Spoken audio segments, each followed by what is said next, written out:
अस्सलाम वालेकुम जी, मैं हूं अनीब जहीर और आप देख रहे हैं मेरा यूट्यूब चैनल। अगले 24 से 48 घंटे के अंदर अंदर मुल्क के अंदर एक बहुत बड़े इस्तीफे की खबरें सामने आ रही हैं।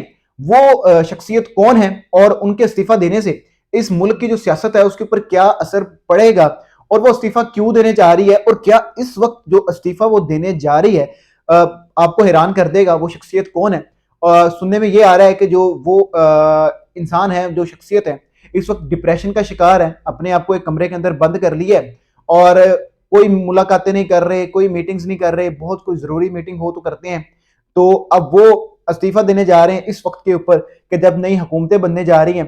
तो वो अब आपको बताऊंगा कि वो इस्तीफा कौन देने जा रहा है, क्यों देने जा रहा है, क्या वजह है। इसके साथ साथ जो पाकिस्तान तहरीके इंसाफ है, उन्होंने एक बड़ा दावा कर दिया है। वो दावा क्या है वो भी आपके सामने मैं रखूंगा और अगले 24 से 48 घंटे के अंदर जो मुल्की सियासत है उसके अंदर क्या तब्दीलियां आने जा रही हैं, वो तमाम बातें आपके सामने रखूंगा। बैरिस्टर गोहर है, जो पाकिस्तान तहरीक इंसाफ के चेयरमैन है, वो भी आज बड़े गुस्से में नजर आए हैं। उन्होंने भी एक बड़ा बयान दे दिया है। वो भी चीज मैं आपसे डिस्कस करूंगा। ये तमाम जो मामला है आपके साथ इसी ब्लॉग के अंदर शेयर करेंगे। उससे पहले अगर आपने चैनल सब्सक्राइब नहीं किया तो चैनल सब्सक्राइब कर दें। पहले आते हैं जी उमर अयूब साहब के ऊपर, जो जनरल सेक्रेटरी हैं पाकिस्तान तहरीक इंसाफ के। उन्होंने एक बड़ा दावा कर दिया है। उनका कहना है कि अगले 24 से 48 घंटों के अंदर अंदर पाकिस्तान तहरीक इंसाफ इतनी मजबूत हो जाएगी कि वफाक में भी अपनी गवर्नमेंट बना सकती है। उनका यह कहना है कि अगले 24 से 48 घंटों के अंदर जितने भी फार्म 45 के मुताबिक पाकिस्तान तहरीक इंसाफ सीटें जीती हुई है, वो सीटें पाकिस्तान तहरीक इंसाफ को वापस मिल जाएंगी और पाकिस्तान तहरीक इंसाफ इस पोजीशन में आ जाएगी कि केपी के साथ साथ पंजाब और वफाक में भी अपनी गवर्नमेंट बना सके। जनरल सेक्रेटरी हैं पाकिस्तान तहरीक इंसाफ के। इस खबर के पीछे, इस बयान के पीछे कोई ना कोई खबर तो होगी, कोई ना कोई प्लान तो होगा कि वो क्या सोच रहे हैं। हालांकि जो इमरान खान का अगर मूड देखें तो इमरान खान हुकूमत करने के कंडीशन में नजर नहीं आ रहे। वो जहनी तौर पे नजर आ रहे हैं कि वो अपोजिशन करना चाह रहे हैं, बड़ी मजबूत अपोजिशन करना चाह रहे हैं। वो अपोजिशन में बैठकर तमाम जमातों को टफ टाइम देना चाह रहे हैं और उनका जो अभी तक प्लान है या जो उनकी गुफ्तगू है सहाफियों के साथ, उससे यही नजर आता है कि वो हुकूमत को छोड़ के केपीके में गवर्नमेंट बनाएंगे और पंजाब और वफाक में हुकूमत को टफ टाइम देना चाह रहे हैं। हुकूमत बनाने के मूड में नहीं है। लेकिन उमर अयूब साहब ने जो दावा किया है ये हैरान कुन है। या तो वो नवाज शरीफ साहब को और शहबाज शरीफ साहब को और बिलावल जरदारी को, इन सबको परेशान करने के लिए ये तरीका इस्तेमाल कर रहे हैं, या वाकई ही उनको कोई चीज नजर आई है जिसकी वजह से उन्होंने इतना बड़ा दावा किया है। इसके सामने आते हैं जी, जो पाकिस्तान तहरीक इंसाफ है, उनसे तो निशान छिन गया था और इलेक्शन कमीशन के कवानीन के मुताबिक जो आज़ाद उम्मीदवार हैं वही जमात में शामिल हो सकते हैं जिस जमात के बाद इंतखाबी निशान हो। तो इसमें दो जमातें थी जी। एक मजलिस वहदत मुस्लिमीन थी और जो दूसरी थी वो जमात इस्लामी थी। जो MWM है उसके साथ तो उनका इतिहाद काफी हद तक आगे पहुंच चुका है, काफी हद तक बातें आगे पहुंच चुकी हैं। लेकिन चूंकि समझा यह जाता है कि जो मजलिस वहदत मुस्लिमीन है, वो एक तरह के एक फिरके को कह लें या एक तबके को वो रिप्रेजेंट करती है। जो बाकी इस्लामी जमातें हैं, बाकी जो तबकों के मानने वाले लोग हैं, वो इस चीज से इख्तलाफ करेंगे।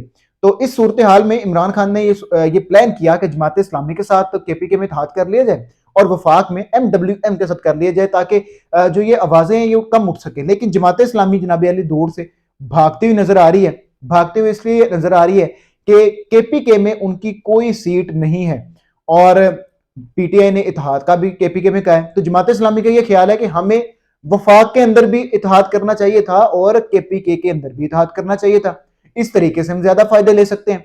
इसके अलावा जमात इस्लामी ने सुनने में ये आ रहा है, ये डिमांड भी रखी है कि केपीके के अंदर हमारी कुछ सीटें हैं जो पीटीआई ने धांधली से जीती हैं वो हमें वापस कर दी जाएं।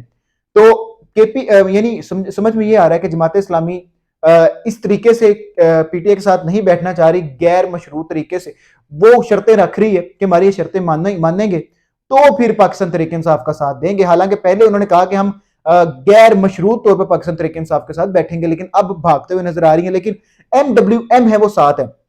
एक और चीज जो पाकिस्तान तहरीक इंसाफ के लिए है ये कि मखसूस नशिस्तों की बात की जा रही है, लेकिन खबर ये आ रही है कि वो नहीं मिल पाएंगी। उसकी वजह ये है कि जमात इलेक्शन कमीशन में आपने इलेक्शन से पहले अपनी लिस्ट देनी होती है कि ये मखसूस नशिस्तें इतनी बनती हैं हमारी और इतने लोगों को हमने शामिल करना है। तो जमात इस्लामी ने वो लिस्ट दी हुई थी, पीटीआई ने वो लिस्ट दी हुई थी, लेकिन एमडब्ल्यूएम ने वो लिस्ट नहीं दी हुई। लिहाजा पाकिस्तान तहरीक इंसाफ एमडब्ल्यूएम के साथ इत्तेहाद कर रही है, तो पाकिस्तान तहरीक इंसाफ को जो मखसूस नशिस्तें हैं वो नहीं मिलेगी। बैरिस्टर गौहर ने इसका हल निकाला है और बड़े गुस्से में नजर आए हैं। उन्होंने जो आज प्रेस कॉन्फ्रेंस की है, जो बयान दिया है, वो बड़ा गुस्से में दिया है और उन्होंने कहा है कि 10 दिन के अंदर हम इंट्रा पार्टी इलेक्शंस करवा रहे हैं और ये इंट्रा पार्टी इलेक्शन, जारी बात है इलेक्शन कमीशन इसमें दरमियान में रुकावट जरूर बनेगा, लेकिन उन्होंने कहा है कि बैरिस्टर गौहर ने यह पैगाम दिया है कि इलेक्शन कमीशन को ये इंट्रा पार्टी इलेक्शन मानने पड़ेंगे। तो बड़े अग्रेसिव नजर आए हैं। आप देखते हैं कि 10 दिन के अंदर इंट्रा पार्टी इलेक्शन होते हैं और उसका क्या रिजल्ट निकलता है कि जो ये बेनिफिट्स हैं जो मखसूस नशिस्तों वाले हैं, ये पाकिस्तान तहरीक इंसाफ को मिल पाते हैं कि नहीं मिल पाते, क्योंकि देर हो रही है। आप देखना ये, क्योंकि अब जो असेंबली है वो एक तरीके से तय हो चुकी है। अब कितने दिन में जो सीटें हैं वापस आती हैं, हालांकि इलेक्शन ट्रिब्यूनल में फैसला जाएगा और वहां से फैसला ऑब्वियस बात है कि लेट होगा। तो उमर यूब साहब ने किस बात पे दावा किया है, ये समझ से बालातर है। अच्छा, अब आते हैं जी अपनी जो खबर है मेन। इस वक्त मुल्क की जो अहम शख्सियत है वो इस्तीफा देना जा रही है जी। अब इस्तीफा वो देने जा रही है उस मौके के ऊपर कि जब नई हुकूमत बनने जा रही है। नुसरत जवेद साहब ने ये बात कही थी कि उस शख्सियत ने अपने आप को एक कमरे के अंदर बंद कर लिया है, डिप्रेशन का शिकार हो गई हैं और वो किसी से मुलाकात नहीं कर रहे। वो सिर्फ कोई बहुत ही इंपॉर्टेंट मीटिंग है या इंपॉर्टेंट मुलाकात है वो कर रहे हैं। और इस शख्सियत का ये कहना है कि मेरे साथ ज्यादती हुई है, मेरे साथ ज्यादती की गई है, मुझसे जो वादे किए गए थे वो पूरे नहीं किए गए और लिहाजा ये जो चीज है ये उस शख्सियत को हजम नहीं हो रही। वो शख्सियत जी मियां मोहम्मद नवाज शरीफ। अच्छा, अब हुआ क्या है जी, ये सारा मामला है क्या।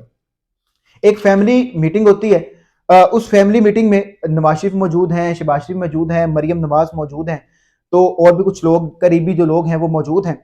नवाज शरीफ साहब ने दिल बर्दाश्ता होकर काफी लंबी मुलाकात की और बड़े परेशान नजर आए और उस दौरान ही उन्होंने बात की कि 130 की जो सीट है लाहौर से, एनए 130 की, तो वो जिस तरीके से मुझे जितवाई गई या जो भी मामला था, तो मुझे अपनी जो सियासी साख है या जो अपनी इज्जत नफ्स है उसको बचाने के लिए मुझे उस सीट से इस्तीफा दे देना चाहिए, ताकि जो यास्मीन राशिद साहिब है वो जीत जाए और एक कह लें कि जो इखलाकियत का एक तकाजा है वो पूरा हो सके और कहीं ना कहीं नवाज शरीफ साहब को फेस सेविंग मिल सके कि मैंने वजीर आजम तो बनना नहीं है, तो वजीर आजम नहीं बनूंगा तो मुझे असम्बली में जाके बैठने का क्या फायदा है, लिहाजा मैं इस्तीफा देना चाह रहा हूं। तो जो मरियम नवाज साहिब है उन्होंने इस चीज को सेकंड किया। जुनेद सलीम साहब ने इस जो मीटिंग की है वो तफसील अपने एक ब्लॉग के अंदर शेयर की है, थोड़ी डिटेल दी है कि मरियम नवाज ने इस बात को सेकंड किया कि हाँ ऐसा होना चाहिए। इस चीज के ऊपर तकरीबन 20 से 25 मिनट सोचो विचार हुआ है और उसके बाद ये फाइनल हुआ कि नहीं, इस वक्त ये एनए 130 की जो सीट है वो छोड़ना मुनासिब नहीं है, क्योंकि नई हुकूमत बनने जा रही है। अब वो जो नई हुकूमत बनेगी उससे इसका मोराल डाउन होगा, लिहाजा कुछ वक्त देना चाहिए। लेकिन जो अपनी वो पार्टी पोजीशन है या वो सारी मामला है पार्टी से, उससे इस्तीफा देकर वो साइडलाइन होना चाह रहे हैं और जो मामला हैं वो शहबाज शरीफ के हवाले करना चाह रहे हैं। अब ज्यादती हुई है, अब वो कह रहे हैं कि मेरे से ज्यादती हुई है। ज्यादती किसने की है जी, किसी ने यकीन दिलाया, किसी ने वादा किया, किसने वादा किया तो नाम ले दें, या जो इस सारे मामले के बेनिफिशरी हैं क्या उन्होंने फायदा उठाया। शहबाज शरीफ साहब के बारे में काफी अरसा से ये खबरें चल रही हैं कि वो अपने भाई को नुकसान पहुंचाना चाह रहे हैं, वो खुद पार्टी की पोजीशन लेना चाह रहे हैं, वो हमजा शहबाज को आगे लाना चाह रहे हैं। तो अब इस सारे सिनेरियो के बाद तो शहबाज शरीफ साहब वजीर आजम बने हैं तो बेनिफिट तो उन्होंने उठाया, तो लिहाजा क्या शहबाज शरीफ साहब ने ज्यादती की है, क्या नवाज शरीफ साहब शहबाज शरीफ साहब का नाम लेंगे, या अपनी बेटी जो मरियम नवाज हैं जो पंजाब की वजीर आला बनने जा रही हैं क्या उनका नाम लेंगे। ज्यादती की किसने, कौम ने ज्यादती की है कि कौम ने उनको वोट नहीं दिया, तो अखलाकियत का मुजाहरा तो ये था कि जनाब अली आप हुकूमत लेते ही ना। अगर शहबाज शरीफ साहब वजीर आजम बन सकते तो नवाज शरीफ साहब क्यों नहीं बन सकते, नंबर पूरे हो रहे हैं तो।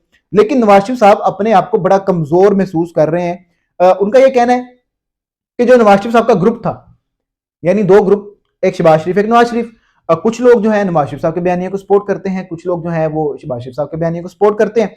अब नवाज शरीफ के ग्रुप के जितने भी लोग थे उनमें जो जवेद लतीफ साहब है, राना सनाउल्लाह, खुरम दस्तगीर, ख्वाजा साद रफीक, वो लोग हैं जो पार्टी बयानिया के साथ साथ नवाज शरीफ के बयानिया को आगे लेके चलते नजर आते थे, जो नवाज शरीफ को सपोर्ट करते नजर आते थे, उन तमाम को हरा दिया गया।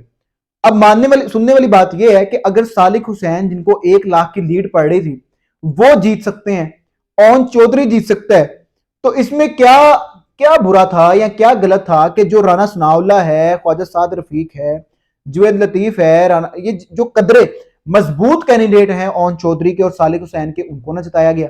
तो समझ में यही आता है कि जो नवाज शरीफ समेत नवाज शरीफ के ग्रुप को आउट कर दिया गया, किया किसने जनाब अली? ये बात सोचने वाली है और ये सोचना चाहिए नवाज शरीफ साहब को, लेकिन ये चीजों ने इनको डिप्रेशन बहुत ज्यादा दिया हुआ है। ये जनाब अली जो फैमिलीज रहे हैं उनके ये हैं। अब मामला क्या है, नवाज शरीफ जो हुकूमत है बड़ी मुश्किल में है जी, बन रही है। जो पीपल्स पार्टी है या बाकी जमातें, उन्होंने ये कहा है कि हम वजीर आजम बनाने के लिए शहबाज शरीफ को वोट देंगे, शहबाज शरीफ साहब वजीर आजम बन गए, लेकिन हम ना कोई वजारत लेंगे ना कबीना में बैठेंगे। लिहाजा अभी जितनी भी मुश्किलात आगे आने जा रही हैं उनका सारा जो मलबा है वो सारे का सारा मलबा पाकिस्तान मुस्लिम लीग नून और शहबाज शरीफ पे पड़ेगा। तो जो अभी पूरे पाकिस्तान से वाइप आउट हुई है नून लीग, वो पंजाब से भी होने जा रही है जनाब अली। क्यों? क्योंकि जब ये सारा मामला होगा, अभी IMF का पैकेज आना है, मायशी सूरत हाल आपके सामने है, तो इस सारी सूरत हाल में बिलावल भुट्टो या पीपल्स पार्टी तो कोई वजारत नहीं ले रही, तो साइड पे बैठे हैं। वजीर खजाना इनका, वजीर आजम इनका, सारी जितनी भी मिनिस्ट्रीज हैं वो सारी इनकी। तो उसके बावजूद अगर जितना भी गंद पड़ेगा वो नून लीग के पल्ले पड़ेगा। और अभी अवाम ने इतना गुस्सा शो दिखाया है तो ऑब्वियस बात है कि बाद में भी अवाम गुस्सा दिखाएगी। तो जो जरदारी है, बिलावल है, बड़ा स्मार्टली खेल रहे हैं। अब बात यह है कि इन सारे अगर मामला को देखें कि जो इमरान खान है वो अपोजिशन में बैठने के लिए तैयार है, मजबूत अपोजिशन करने के लिए तैयार है, लिहाजा इमरान खान भी ये चीज देख चुके हैं कि अगर मैं 5 से 6 माह अपोजिशन में बैठता हूं तो ये सारे जो मामला था खुद ब खुद क्लियर हो जाएंगे और ये सारी जमातें अपनी मौत आप मर जाएंगी। तो लिहाजा इन सारे मामलों को देखते हुए ये कहना बुरा नहीं होगा कि इमरान खान आ रहा है वापस, और इमरान खान इनको वक्त दे रहा है और वक्त पे वापस आएगा। और जो पाकिस्तान के जितने भी लोग हैं जिन्होंने इमरान खान को वोट दिया है, इमरान खान दोबारा उनके वोट के साथ हुकूमत करेगा। इस वक्त जो सूरत हाल है वो यही बनती नजर आ रही है। अगर आज का व्लॉग आपको पसंद आया है तो सब्सक्राइब करना मत भूलिएगा। अल्लाह हाफिज।